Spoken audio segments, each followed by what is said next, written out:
دوستو، یہ کہانی ہے ایک ایسی قوم کی جو کبھی دنیا کی سب سے امیر اور عظیم سلطنت تھی، مگر پھر صدیوں کی ذلت نے اسے بھوکا، کمزور اور بکھرا ہوا کر دیا۔ ایک وقت تھا جب ایک غیر ملکی آقاؤں نے ان کی سرزمین چھین لی، ان کی بندرگاہوں پر قبضہ کر لیا اور ان کی عورتیں اور بچے افیم کے نشے میں ڈوب گئے۔ مگر انہی گرے ہوئے لوگوں نے اپنی مٹھیوں میں مٹی، دل میں آگ اور آنکھوں میں خواب لے کر دنیا کو حیران کر دیا۔ یہ کہانی ہے چین کی۔ جی ہاں، یہ مٹھی بھر چاول پر بھی زندہ رہ کر دنیا کی سب سے بڑی طاقت بن گئے۔ دوستو، تو شروع کرتے ہیں۔ بسم اللہ الرحمن الرحیم۔ السلام علیکم، welcome to my YouTube channel fun and knowledge میں خوش آمدید۔ 221 قبل مسیح میں چین پہلی بار ایک متحدہ سلطنت بنا۔ قن شی ہوانگ نے مختلف ریاستیں ملا کر ایک مرکزی سلطنت قائم کی، سلک روڈ کو فروغ دیا، رومن دنیا، وسطی ایشیا اور چین کے درمیان تجارتی رابطے مضبوط ہوئے، چینی شناخت اور ادارے مضبوط ہوئے، چین عالمی باہمی رابطے میں آیا۔ 1206 میں تیموجن نے تمام منگول قبائل کو متحد کیا اور چنگیز خان بنا۔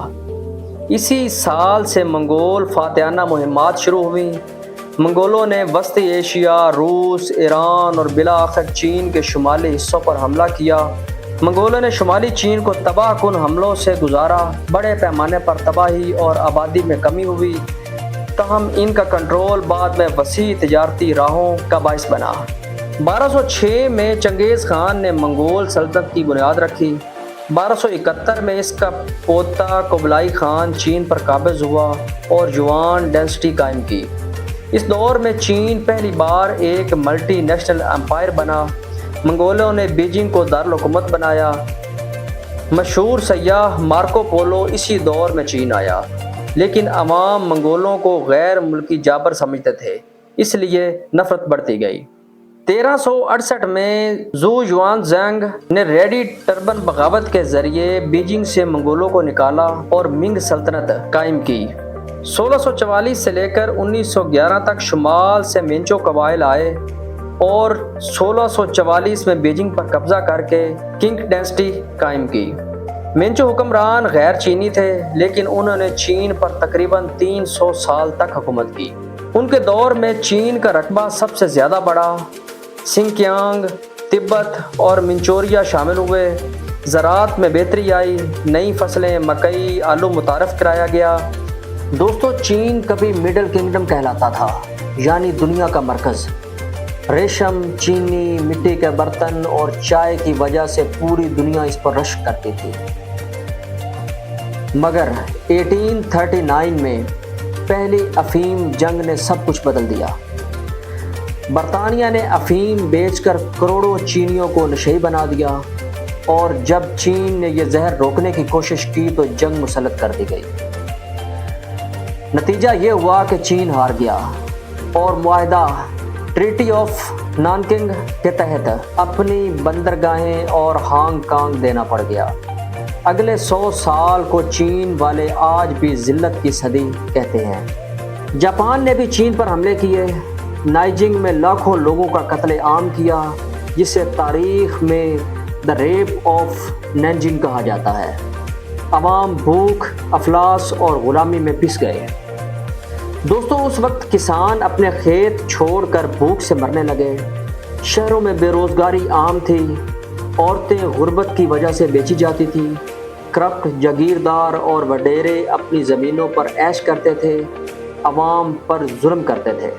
اسی ذلت اور غلامی سے تنگ آ کر کسانوں اور مزدوروں نے کمیونسٹ پارٹی کا ساتھ دیا۔ 1949 میں ماؤ زے ڈونگ ایک کسان کا بیٹا تھا، مگر اس نے پہاڑوں اور کھیتوں میں چھپ کر دہائیوں تک جدوجہد کی۔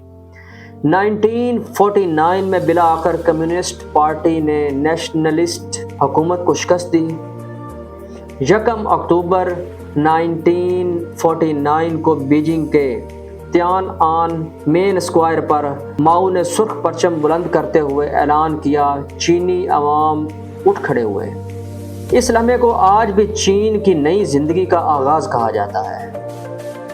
ماؤ نے سب سے پہلے ان جاگیرداروں، وڈیروں اور کرپٹ اہلکاروں کو نشانہ بنایا جو دہائیوں سے عوام کا خون چوستے تھے۔ لینڈ ریفارم موومنٹ کے دوران لاکھوں زمینداروں کو عوامی عدالتوں میں لایا گیا۔ ساحلی علاقوں میں بعض جاگیرداروں اور مافیاز کو کشتیوں میں باندھ کر سمندر میں پھینک دیا گیا اور عوام نعرے لگاتے رہے، عوام کے دشمن کا زمین پر کوئی ٹھکانہ نہیں، سمندر ان کا انجام ہے۔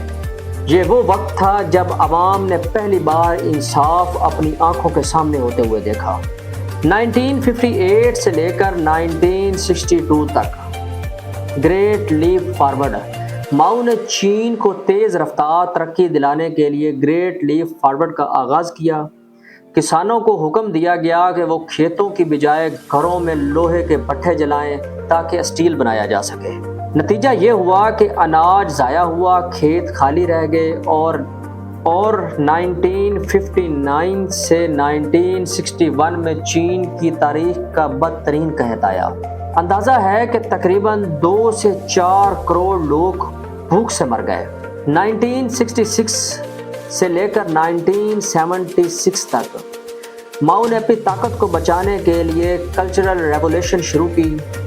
یونیورسٹیاں بند کر دی گئیں، کتابیں جلائی گئیں، نوجوان طلباء کو ریڈ گارڈز بنا کر مخالفین پر چھوڑ دیا گیا، لاکھوں دانشور، اساتذہ اور سائنسدان مارے گئے۔ یہ وہ وقت تھا جب چین علم اور ترقی کی بجائے انتشار اور خون میں ڈوب گیا۔ دوستو، چین کی یہ پہلی منزل قربانی، خون اور بھوک سے بھری ہوئی تھی۔ ایک طرف عوام کو انصاف ملا، جاگیرداروں اور کرپٹ اہلکار سمندر میں ڈبو دیے گئے، مگر دوسری طرف قحط اور کلچرل ریولیوشن نے کروڑوں زندگیاں نگل لیں۔ یہ ایک ایسی داستان ہے جس نے چین کو زخم بھی دیے اور سبق بھی۔ آنے والے برسوں میں یہی قوم اپنی غلطیوں سے سیکھ کر دنیا کی سب سے بڑی معیشت بننے کے سفر پر روانہ ہوئی۔ دوستو، چین کی ترقی میں اس کی بہت بڑی قربانیاں ہیں۔ دوستو، کرپشن صرف دولت کھانے کا نام نہیں، یہ انصاف کا خون کرنے کا نام بھی ہے، اور جب انصاف مر جائے تو ایک پوری نسل مایوس ہو جاتی ہے۔ دوستو، کبھی یہ وہی چین تھا جہاں لوگ بھوک سے مر رہے تھے، جہاں بچے اسکول چھوڑ کر کھیتوں میں مزدوری کرتے تھے، مگر آج یہی چین دنیا کی دوسری سب سے بڑی طاقت ہے۔ 1978 میں ایک نیا دور شروع ہوا۔ ماؤ کی موت کے بعد ڈینگ زیاؤ پنگ نے کہا، غریب ہونا شرمندگی نہیں، لیکن محنت نہ کرنا شرمندگی ہے۔ ڈینگ زیاؤ پنگ نے چین کی معیشت کو بدلنے کے لیے انقلابی فیصلے کیے۔ ملک میں اسپیشل اکنامک زونز بنائے گئے، جیسے کہ شینزین اور گوانگژو۔ یہاں غیر ملکی سرمایہ کاری آئی، کارخانے لگے اور لاکھوں لوگوں کو روزگار ملا۔ چین نے پہلی بار دنیا کو یہ پیغام دیا کہ اب وہ بدلنے جا رہا ہے۔ دیہاتوں سے کروڑوں لوگ شہروں کا رخ کرنے لگے۔ مزدور دن رات 16 گھنٹے مشینوں کے ساتھ پسینہ بہاتے رہے۔ عورتیں کارخانوں میں کھڑی رہیں اور نسلوں نے قربانی دی تاکہ ان کے بچے بہتر مستقبل دیکھ سکیں۔ سب پر 1990 اور 2000 کی دہائی میں چین دنیا کا سب سے بڑا کارخانہ بن گیا۔ موبائل فون، کمپیوٹرز، کپڑے، مشینیں، ہر چیز پر میڈ ان چائنا لکھا جانے لگا۔ مغربی کمپنیاں بھی چین کے بغیر ادھوری ہو گئیں۔ یہی وہ دور تھا جب چین نے دنیا کو میڈ ان چائنا لکھ کر حیران کر دیا۔ اور دوستو، آج چین کا شمار دنیا کی سب سے طاقتور قوموں میں ہوتا ہے۔ دوستو، اس کے بعد چین نے دنیا کو حیران کر دینے والے منصوبے شروع کیے، جس نے 150 سے زائد ملکوں کو جوڑ دیا۔ Belt and Road Initiative, high speed rail network, دنیا کا سب سے بڑا rail network. 3 Gorges Dam, دنیا کا سب سے بڑا بجلی بنانے والا ڈیم۔ 5G اور AI آرٹیفیشل انٹیلیجنس میں سب سے آگے۔ ٹیانگونگ اسپیس اسٹیشن اور خلا میں اپنے قدم جمائے۔ یہ سب منصوبے اس بات کی علامت ہیں کہ چین صرف محنت نہیں کر رہا بلکہ مستقبل کی قیادت کا خواب بھی دیکھ رہا ہے۔ دوستو، آپ کو بتاتے ہیں چین کی کچھ دلچسپ باتیں۔ کچھ شہروں میں پالتو جانور رکھنے پر پابندی رہی۔